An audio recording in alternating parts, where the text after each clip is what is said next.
और अब इस वक्त की बड़ी खबर का रुख करेंगे। लद्दाख में भारतीय जवानों के हाथों मुंह की खाने के बाद चीन ने एक बार फिर गीदड़ भभकी दी है। दरअसल चीन के अखबार ग्लोबल टाइम्स के हवाले से कहा गया कि चीन भारत को गंभीर सैन्य नुकसान पहुंचा सकता है। भारत किसी भ्रम में ना रहे कि उसे इस मुद्दे पर वॉशिंगटन से कोई मदद मिलेगी, यानी कि सीधे तौर पर अमेरिका की ओर इशारा किया गया है। ये कहा गया है कि ये ना सोचे चीन कि उसे अमेरिका का हाथ मिल सकेगा, अमेरिका का साथ मिल सकेगा या फिर अमेरिका से किसी भी तरीके की दूसरी सैन्य मदद मिल सकेगी। तो लद्दाख में जिस तरीके से हमने देखा कि वहां पर चीन ने भारतीय सेना के साथ लोहा लिया, लेकिन उसके बावजूद भारतीय सेना ने भी मुंहतोड़ जवाब दिया और चीन की घुसपैठ को नाकाम कर दिया। लेकिन अब ग्लोबल टाइम्स ने यह लिखा है कि भारत चीन के इस विवाद में अमेरिका बीच में नहीं आएगा। अमेरिका का हवाला देकर गीदड़ भभकी ना दे चीन, ये ग्लोबल टाइम्स में लिखा गया है। और भारत को अमेरिका से सैन्य शक्ति का हवाला देकर पहले से ज्यादा नुकसान की धमकी, जिसका जिक्र अब ग्लोबल टाइम्स में किया गया है। ग्लोबल टाइम्स में देखिए क्या लिखा गया है। गंभीर सैन्य परिणाम की धमकी दी गई है, जिसको लेकर भारत का सीधा प्रहार भी हुआ है कि चीन रखे याद, ये 2020 का भारत है, 1962 का नहीं। ग्लोबल टाइम्स में यह भी कहा गया कि अमेरिका से अच्छे रिश्तों पर घबराहट है, तो वहीं भारत ने कहा है कि वो किसी भी तरीके से पीछे नहीं हटेगा, क्योंकि चीनी झूठ पकड़ा गया है और भारत ने चीनी सेना को खदेड़ दिया है।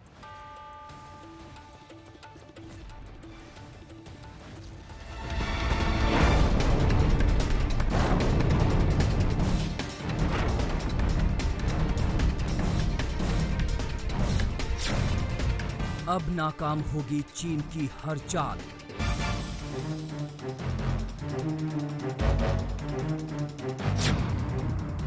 बेपर्दा होगा धोखेबाजी का हर जाल।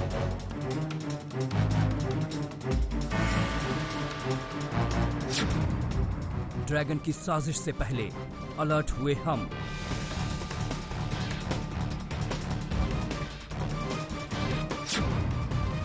बौखलाए चीन ने देखा हिंदुस्तान का दम। 29 और 30 अगस्त की रात लद्दाख में जो हुआ, उसके बाद शायद चीन हिंदुस्तान से दोबारा पंगा लेने की हिमाकत नहीं करेगा। चीन को एक बात समझ में आ गई होगी कि अगर वो शेर है तो भारत सवा शेर है।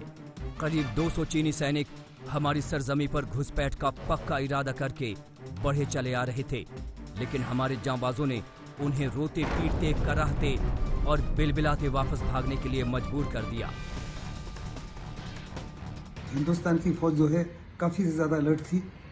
उन्होंने तुरंत से कार्रवाई की और चाइना को वहाँ से पुश बैक किया। चाइना जो है बड़ा डीवियस है, हम किसी प्रकार से उसके ऊपर कोई विश्वास नहीं कर सकते। चाइना बड़े पैमाने पर मैनूवरिंग कर सकता है। अक्टूबर के महीने में जब कैंपेनिंग सीजन स्टार्ट होगा, मिसाइल्स डिप्लॉय कर रहा है।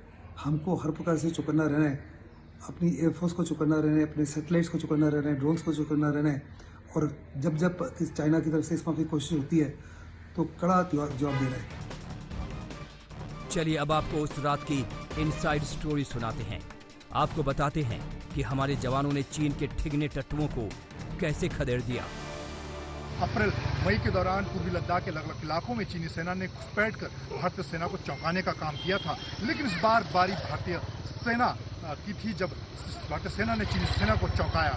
और 29-30 की रात को पेंगोंगशो झील के दक्षिण के इलाके में स्पांगुर गैप के आसपास कुछ ऐसी पोस्ट थी जिन्हें चीन अपना मानता था। उन पोस्ट पर भारतीय सेना ने कब्जा किया, उन्हें अपने कब्जे में लिया। और इस पूरी कार्रवाई के दौरान जिस तरह से चीनी सेना उस इलाके में कब्जा करना चाहती थी, भारतीय सेना ने उसको भी पीछे धकेलने का काम किया।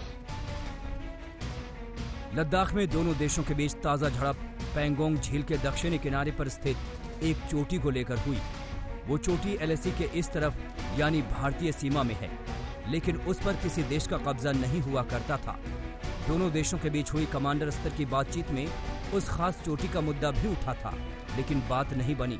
भारत को इस बात की भनक थी कि चीन उस चोटी पर कब्जा करने की फिराक में है। आज तक को मिली एक्सक्लूसिव जानकारी के मुताबिक चीन के इरादों को भांपकर भारतीय फौज ने तैयारी शुरू कर दी और पूरी प्लानिंग का ब्लूप्रिंट तैयार किया। सूत्रों की माने तो चीन की साजिश को नाकाम करने के लिए उत्तराखंड में तैनात विकास रेजिमेंट के बटालियन को लद्दाख भेजा गया। इस बटालियन की तैनाती पैंगोंग झील के दक्षिणी किनारे पर की गई। हमारी सेना ने टैंक और इन्फेंट्री गाड़ियों को भी पैंगोंग के दक्षिणी किनारे पर ठाकुर के करीब तैनात कर दिया। इस पूरे ऑपरेशन में तिब्बती भी शामिल थे, जो विकास रेजिमेंट के तहत भारतीय जवानों के साथ काम करते हैं। तैयारी होने के बाद मौका मिलते ही विकास रेजिमेंट की बटालियन ने पैंगोंग झील के किनारे की चोटी पर कब्जा कर लिया।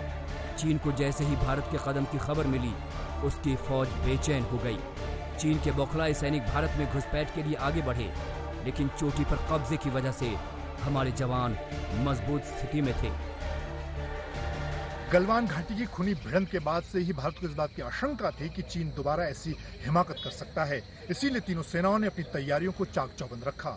नौसेना ने दक्षिण चीन सागर में अपने जंगी बेड़े को तैनात किया, तो वायुसेना ने सुखोई से लेकर तमाम दूसरे लड़ाकू विमानों को तैनात किया, जबकि सेना ने जमीन पर टैंक से लेकर अपने जवानों को इगला मिसाइल से लैस किया।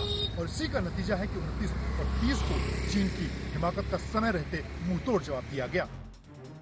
गलवान में चीन पर हमारे सैनिकों ने भरोसा कर लिया था और उनके पीछे हटने का इंतजार कर रहे थे, लेकिन अब की बार हमारी फौज ने चीन की चाल को पहले ही भांप लिया था और नतीजा ये कि बिना हमारा नुकसान किए ड्रैगन लहूलुहान हो गया।